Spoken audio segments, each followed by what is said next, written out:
साथ एक खास मेहमान इस वक्त जुड़ गए साहब, मेरे साथ संजय सिंह, राज्यसभा सांसद, आम आदमी पार्टी के वरिष्ठ नेता, आम आदमी पार्टी के सबसे बड़े नेता हैं मेरे साथ। संजय जी बहुत बहुत स्वागत न्यूज 18 इंडिया पर। चिट्ठी है एक मेरे हाथ में संजय जी। नमस्कार, आपके दर्शकों को नमस्कार। नमस्कार संजय जी, एक चिट्ठी है मेरे हाथ में। ये चिट्ठी आज अरविंद केजरीवाल जी की तरफ से मोहन भागवत को लिखी गई है। उसमें अलग अलग मांगे, एक बार आप ही बता दीजिए क्या क्या मांगे हैं, ताकि न्यूज 18 के दर्शक और सारे लोग सुन ले क्या क्या मांगे और चिट्ठी का मकसद क्या है। संजय जी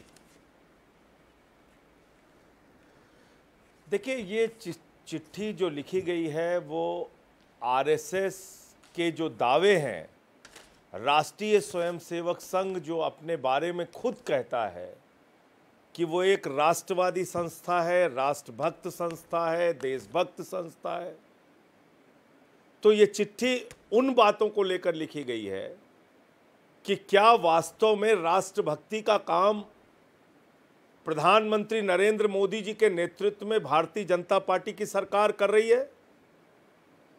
क्या जो अपेक्षाएं इस सरकार से थीं उसको पूरा करने का काम कर रही है, या विपक्ष के लोगों को ईडी का, सीबीआई का इस्तेमाल कर करके, लालच दिखा के विधायकों को तोड़ना, सांसदों को तोड़ना, सरकारों को गिराना, पार्टियों को तोड़ना? अगर ऐसा काम मोदी जी और उनकी पार्टी कर रही है तो आरएसएस उस पर अंकुश लगाने के लिए क्या कर रहा है? यह सवाल केजरीवाल जी ने मोहन भागवत से पूछा है। दूसरा यह भी पूछा है कि भाई, अगर पथ भ्रष्ट होने से रोकने की जिम्मेदारी आपकी है, क्योंकि आप मातृ संस्था हैं, आप कहते हैं कि हम बीजेपी को पैदा करने वाली संस्था है, मातृ संस्था है, तो आप मुझे बताइए कि अगर भारतीय जनता पार्टी पथभ्रष्ट हो रही है तो आपने उनको रोकने के लिए कोई काम किया? तीसरा सवाल मोहन भागवत जी से यह है कि जब नड्डा साहब ने, जेपी नड्डा जी ने यह बयान दिया कि अब उनको आरएसएस की जरूरत नहीं, तो क्या राष्ट्रीय स्वयंसेवक संघ के कार्यकर्ताओं को इससे दुख हुआ, तकलीफ हुई? मोहन भागवत जी को इससे दुख हुआ, तकलीफ हुई? क्या वास्तव में इसको लेके उन्होंने कोई बातचीत हुई? क्या वास्तव में बेटा अब इतना बड़ा हो गया है कि मां को आंखें दिखाने लगा? इसके आगे एक सवाल और पूछा केजरीवाल जी ने कि भाई, एक नियम बनाया बीजेपी आरएसएस ने कि 75 साल की अवस्था के बाद भारतीय जनता पार्टी के अंदर कोई व्यक्ति विधायक, सांसद, मंत्री, मुख्यमंत्री, प्रधानमंत्री नहीं बनेगा, किसी पद पे नहीं रहेगा। अडवाणी जी रिटायर किए गए, मुरली मनोहर जोशी जी रिटायर किए गए, सुमित्रा महाजन जी रिटायर की गई, शांता कुमार जी रिटायर किए गए, कलराज मिश्रा जी रिटायर किए गए।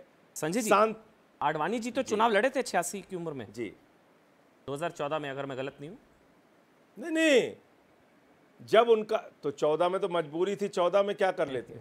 86 की उम्र में लड़े। 14 में क्या कर लेते? 14 में तो चुनाव लड़ने से रोक नहीं सकते थे। अच्छा, ठीक। उस समय तो मजबूरी थी। ठीक है, आप अपनी बात पूरी तो इसलिए तब तो इनका नाम ही प्रधानमंत्री के लिए आया मोदी जी का, उसमें ही कितनी मशक्कत करनी पड़ी, कितनी अंतर विरोधों से उनको गुजरना पड़ा, वो कहानी अलग है, वो अलग से बात करेंगे उसके बारे में। ठीक। लेकिन इसी आधार पर बीसी खंडूरी से लेकर तमाम वरिष्ठ नेता जी, उनको 75 साल के बाद ये कहा गया कि अब आप रिटायर होइए, घर बैठिए। तो प्रधानमंत्री नरेंद्र मोदी जी के ऊपर वो फॉर्मूला क्यों नहीं लागू होगा, और क्यों अमित शाह ऐसा कह रहे हैं कि नहीं, वो तो 75 के बाद भी देश के प्रधानमंत्री रहेंगे? ठीक। तो ये जो सवाल लोगों के मन में है, वो सवाल सवालों में आपत्ति नहीं, राजनीतिक सवाल हो सकते हैं। और एक बात मैं कह के अपनी बात खत्म करूंगा। अच्छा, चलिए आप कंप्लीट एक बात मैं अपनी कंप्लीट एक बात अपनी बात।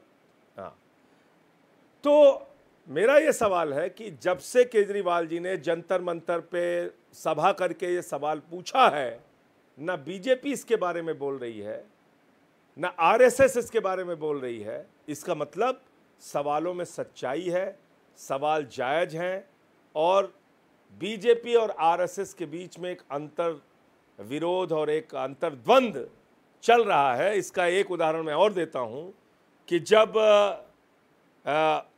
परिणाम आया था जब परिणाम आया था कर्नाटका के चुनाव का, तो आरएसएस की पत्रिका ऑर्गेनाइजर ने लिखा कि अब मोदी का करिश्मा नहीं है।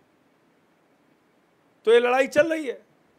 तो अच्छा, ठीक है, इसलिए संजय जी, मैं आप सवाल लेता हूं। मोहन भागवत जी ठीक है, संजय इस सरकार के बारे में क्या सोचते हैं मेरे को जो तमाम भ्रष्टाचारियों को अपने साथ लाती है?